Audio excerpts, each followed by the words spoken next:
Eu sou neuropsicóloga e tenho transtorno de personalidade borderline.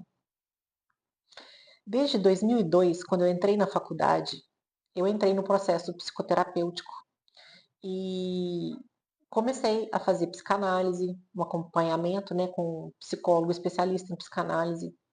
Depois eu fui para terapia cognitivo-comportamental. Chegou uma época na minha vida que eu fiz terapia de casal.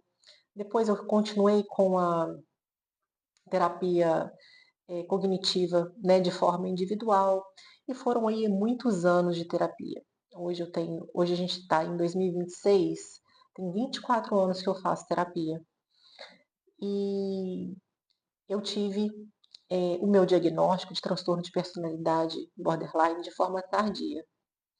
Eu descobri por volta dos 35 anos. Então esse vídeo é um alerta para você que tem sintomas, né, que acabam, sinais que acabam se tornando um padrão de comportamento, que você se sente, às vezes, prejudicada com esse padrão.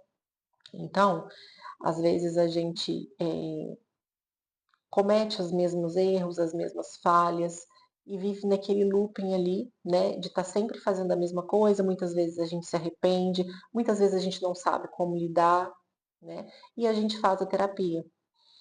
Só que o meu acompanhamento ele foi muito válido, mas ele nunca foi de forma direcionada para exatamente aquilo que eu tenho, que é o borderline.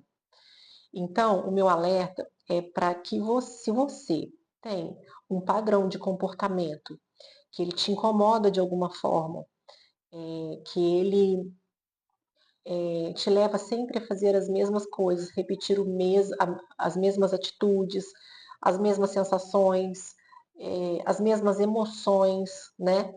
Que você procure uma avaliação. Por quê?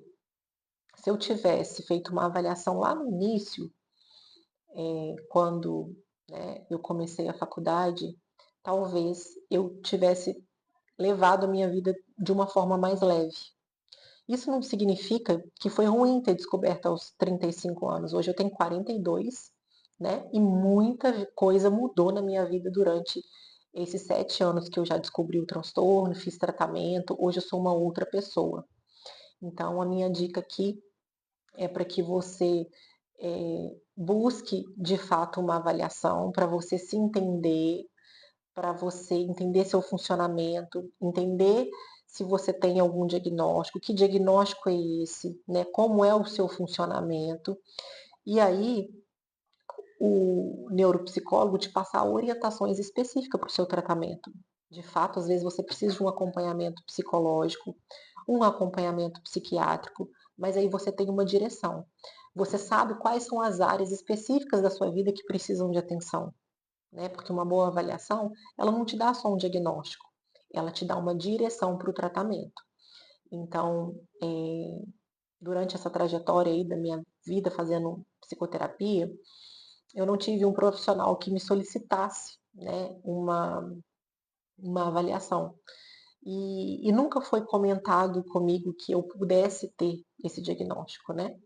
Depois que eu passei por um momento de crise, precisei de um psiquiatra e ele solicitou essa avaliação, eu até questionei para o meu psicólogo, que eu, né, fiz a avaliação e perguntei para ele.